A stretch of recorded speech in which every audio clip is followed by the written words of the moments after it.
Cuando uno habla de trabajo, generalmente tiene como un asunto ya como prejuicio de que, ay, bueno, voy a tener que lidiar con ciertas cosas, que cansado, que llegó el lunes, que qué dicha que es viernes, pero muchas de esas cosas pueden corregirse si las empresas toman en consideración un buen clima laboral para que la mayoría del tiempo que pasamos trabajando podamos aprovecharlo, ser efectivos, ser productivos, pero también que nuestro entorno sea agradable. ¿Cómo lo logramos? Pues tenemos aquí con nosotros a Daniel Gómez, quien nos va a decir cómo podemos hacer que esto se convierta en una estrategia para que nuestro tiempo de trabajo también sea un buen ambiente, un buen clima organizacional. ¿Cómo me le va, Daniel? Muchas gracias. Bienvenido. Excelente, muchas gracias por el espacio y un saludo a todos los escuchas y televidentes. Pues estás asesorándonos en estos temas laborales. Así es. ¿Qué es lo que está pasando? ¿Por qué el clima laboral cuesta tanto a veces amarrarlo? Mira, creo que todo depende de que tenemos una cultura que no ha estado cambiando durante los últimos tiempos.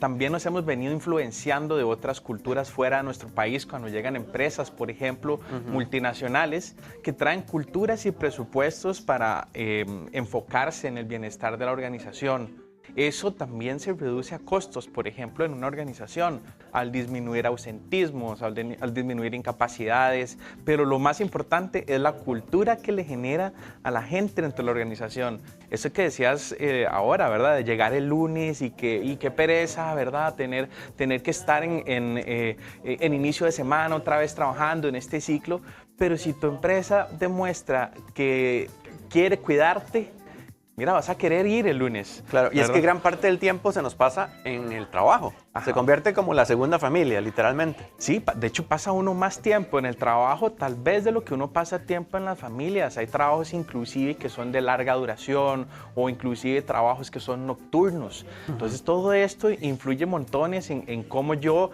me siento tanto en mi familia como en mi trabajo, y pues eso me da un balance de vida-trabajo, que eso es una palabra que a mí me gusta montones. Ahora, a veces pasa que las empresas se enfrentan situaciones, crisis particulares, conflictos que nunca dejan de aparecerse también en el entorno laboral. Pero ¿cómo logramos hacer que esto no se convierta como en la piedra en el zapato para los colaboradores? Creo que lo primero es que el liderazgo, los tomadores de decisiones, tengan la oportunidad de entender a su gente. La empatía del tomador de decisiones, de los gerentes, de los jefes, son muy relevantes para entender cuáles son esas necesidades reales que tienen sus colaboradores o asociados. Por ejemplo, si tenemos personas con sobrepeso, si tenemos personas con alguna enfermedad como diabetes o hipertensión, que eso eventualmente nos va a generar problemas en mi salud o nos va a generar problemas en la producción de la organización. Inclusive si tenemos hijos o no tenemos hijos, si tenemos problemas familiares, un adulto mayor en casa, temas de salud mental, todos esos temas son importantes saberlos. Entonces yo creo que el primer paso es conocer a la gente. Claro. Ahora, Daniel, esto como bien decís, tenemos puntos de comparación porque llegaron transnacionales que tienen conceptos del colaborador un poco más hacia la satisfacción de quienes forman parte de la empresa o la organización. Pero, ¿qué pasa cuando la empresa más bien lo que dice es, de gracias de que usted siga aquí y que usted tiene que hacer esto y esa es su labor? No me pida que le agradezca porque eso es lo que le toca. Bueno, hay ciertas opciones, por ejemplo, que uno puede mantener a un colaborador con un aumento de moral.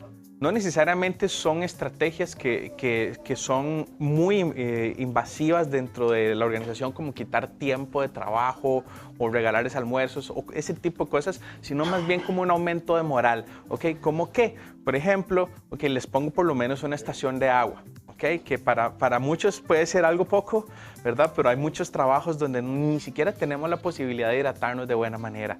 Entonces, por eso te digo, hay que empezar paso a paso, una lechuga a la vez, digo yo, ¿verdad? Una lechuga a la vez, porque no es tan sencillo empezar un proceso nuevo dentro de una organización. Debemos hacerlo de una manera pausada, también entendiendo si yo tengo un presupuesto adecuado o no para ese tipo de circunstancia. Ahora que decías lo de la moral, perdona que te interrumpa, pero en ocasiones esa dignidad, ¿cómo se recupera? ¿Puede retomarlo una empresa que tal vez no ha sido su estandarte? Sí, y yo creo que todo depende de los valores que tenga la organización. Todas las organizaciones tienen valores muy claros. Los valores se traducen en comportamientos o acciones. Por ejemplo, si mi empresa tiene un valor que es honestidad, yo no puedo ser deshonesto. O sea, mi acción tiene que ir hacia eso y es con el ejemplo. Entonces sí podemos rescatar toda la moral de una organización, tal vez porque tenemos alguno que otro mal líder por ahí que nos ha tal vez perjudicado un poco en esa imagen que hemos tratado de construir de la organización, y la podemos recuperar justamente con los valores y principios y la misión y la visión que tiene la organización per se, y vamos creando la cultura. Ahora que te escucho, viene el tema de las jefaturas, que siempre Claro. es un asunto que los tenemos prejuiciados. Es que como es el jefe, entonces, ¿verdad?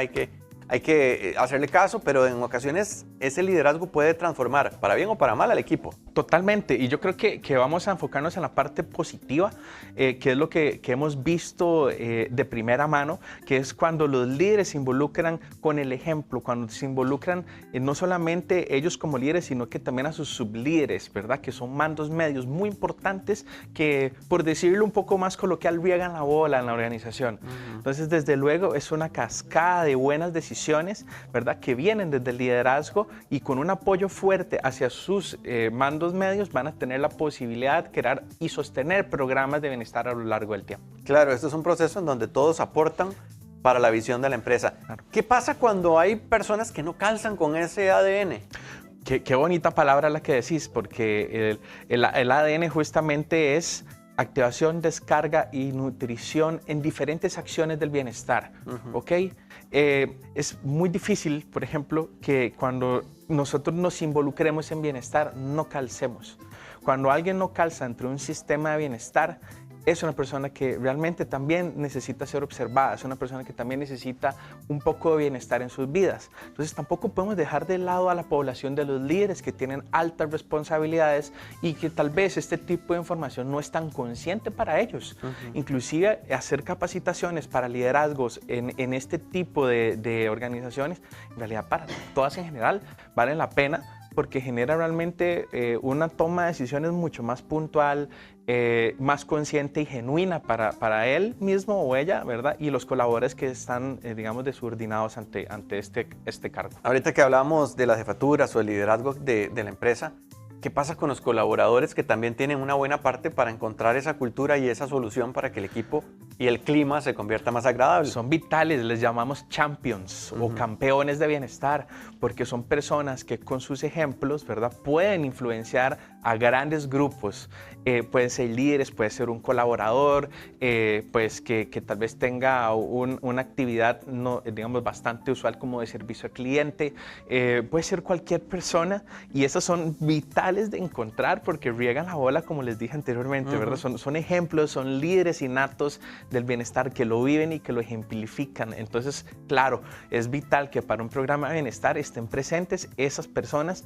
Puede ser dentro de un comité, que es justamente la imagen de gestión del programa como tal, o bien como champions o llevando un estándar de bienestar en diferentes grupos o clubes que se vayan generando. Daniel, ¿y cómo se logra corregir esas diferentes marcas que tal vez no favorecen a este nuevo concepto que la empresa quiere transformar? Ok, yo creo que para poder corregir este tipo de situaciones es importante mantener programas de bienestar corporativos, organizacionales, donde podamos realmente gestionarlo de una manera sostenible. ¿A qué me refiero con sostenible? Ok, que midamos todo. Lo que no se mide no existe. ¿Ok? ¿Cómo medimos la salud? ¿Cómo medimos el bienestar? ¿Cómo medimos la moral? Hay maneras, ¿verdad? Hay maneras de gestión muy estandarizadas y metodologías claras para este tipo de grupos de organizaciones, para poder justamente llevar esto no solo a un poquito de personas a levantarle la moral, sino justamente a llevarle esto al 100% a la organización a lo largo del tiempo, porque culturizar no es de la noche a la mañana, Sí, eso es ¿verdad? importante. Y poder también llevar esto a métricas económicas, porque también es importante que las acciones que nosotros tengamos en una organización tengan un retorno económico para poder justificar estas cosas que para nosotros son genuinas, ¿verdad? De querer cuidar a la gente. Entonces justificamos un bienestar por un tema económico también. Entonces es un ganar-ganar. Me llama la atención porque hay una nueva generación de trabajadores, una nueva oleada del ambiente laboral en donde ya no soportan un entorno laboral complicado. Ya si no es buscando la satisfacción, un entorno tranquilo donde su paz mental sea la prioridad, no se quedan ahí mucho tiempo. Pero eso es muy diferente a la generación nuestra. Claro. Que antes debatíamos si me quedo por dinero o no. Claro, nos damos cuenta que hoy en día tenemos un montón de variables. ¿Okay? Por ejemplo, yo creo que tenemos una similar, ¿verdad? Bueno, sí, somos jóvenes. Somos jóvenes. Somos jóvenes de otra ¿verdad? generación, pero sí. Claro, sin embargo, sí considero que nosotros crecimos con este tema económico, ¿verdad? Que era un tema importante, que nos sostenía durante largos tiempos en la organización. Hoy en día no es así, ¿ok? También porque hemos visto que la gente joven ya no necesita tanto un incentivo económico, necesita, por ejemplo, un incentivo de moral, ¿verdad? O un incentivo de crecimiento intelectual en la organización o de crecimiento de mi propia carrera, ¿verdad? O inclusive crecimiento o espacios específicos para yo poder mantener mi bienestar, como por ejemplo, si mi empresa ofrece un espacio específico para mi cuidado de salud mental, ¿ok?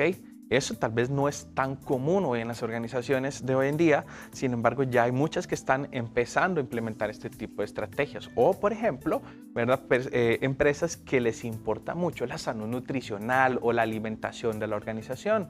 Entonces les dan ciertos subsidios, las empresas que tienen servicios de alimentos están un poco más educadas para hacer una herramienta educativa, entre otros retos que podemos ir sacando en las organizaciones, por ejemplo un reto de pérdida de porcentajes de grasa, ¿verdad? Retos de pasos, ¿verdad? Retos de comer frutas y vegetales. Entonces, este tipo de interacciones dentro de la organización son muy positivas porque la competencia es como un comportamiento que ya todo el ser humano trae dentro de sí, y hacer este tipo de competencias, retos internos, ayuda a montones a crear una cultura muy positiva. ¿Quién puede promover estos espacios y esta cultura?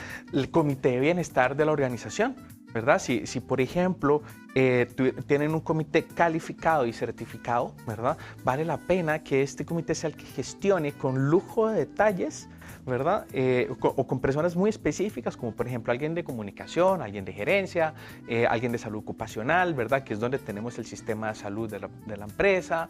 Entonces es gente específica que puede, con lujo de detalles, gestionar el programa de manera sostenible y con un apoyo, desde luego, de la alta gerencia. Daniel, ¿cuál podría ser una manera de test o de valoración para saber cómo anda el clima laboral? Bueno, yo tengo un pequeño test, traje unas preguntitas que nos hacemos en la empresa. Que usualmente hacemos en las organizaciones, ¿verdad? Pero te pregunto a vos, por ejemplo, ¿tenés momentos durante el día laboral donde puedes pausar o moverte un poco? Ok. ¿Tengo que responder? Claro. Sí, por supuesto. Claro. Sí. Bueno, eso quiere decir que en este trabajo que tenés, ese chance está, ¿ok? Y eso es un punto a favor positivo. ¿Cuál otro? Otro, por ejemplo, es si sentís que tu trabajo reconoce tu esfuerzo y te motiva. ¿Sentís que tu trabajo reconoce tu esfuerzo y te motiva? Claro, sí. Sí, ¿verdad? Desde luego, esa es una pregunta muy importante. Te da bastante decisión interna justamente para poder mantenerte dentro de la organización. Eso está bonito. ¿Verdad? Logras desconectarte del trabajo, esto es importante, después de tu jornada laboral. Y eso cuesta mucho, pero debo reconocer que sí lo logro. Okay. Sí lo logro. Claro, y tenemos trabajos distintos. Por ejemplo, que se espere el productor. hemos visto, por ejemplo, casos donde la gente trabaja mucho desde sus computadoras, recibe muchos correos, etcétera, terminan sus jornadas laborales, van a su casa donde deberían de estar en compañía de sus familias y sus espacios personales de bienestar, y lo utilizan para seguir trabajando, a pesar de que no se los digan, ¿verdad? Ya viene inclusive dentro de un momento cultural de esa persona de hacer ese trabajo. Pasa lo mismo tal vez con los almuerzos. Hay gente que no me almuerza durante el trabajo, ¿verdad? Por el hecho de seguir haciendo su diario laburo, ¿verdad? Con sus computadoras y demás. Y eso también vuelve a ser un tema cultural, y a veces no necesariamente es algo que propicia la empresa. Daniel, es algo que ya trae el colaborador. ¿Dónde pueden seguir esas preguntas para que sigan respondiéndolas a manera de test? ¿A dónde? Bueno, en nuestras redes sociales, en ADN Care CR. Así es, en Instagram. Ahí las tienen ustedes para que la gente pueda hacerse las preguntas. Ahí nos pueden hacer todas las preguntas que ustedes quieran, ¿de acuerdo? Ahí nosotros estamos súper abiertos para que cualquier pregunta que ustedes tengan alrededor de temas laborales, les podemos responder con tips, tanto al asociado o al colaborador como a un tomador de decisiones. Me parece muy bueno. Entonces ahí van a encontrar la asesoría, la guía, para que ustedes sepan también que si el ambiente laboral les favorece, pues que ustedes se sientan cómodos en expresar y formar parte de un comité también de esta manera. Daniel, muchas gracias. Un gusto, un placer estar por aquí con todos ustedes. Bueno, y si no se siente satisfecho, pues usted también puede tomar acciones para que esto funcione y que su vida pues le lleve a bienestar, que es lo que buscamos aquí en Llegó la Hora.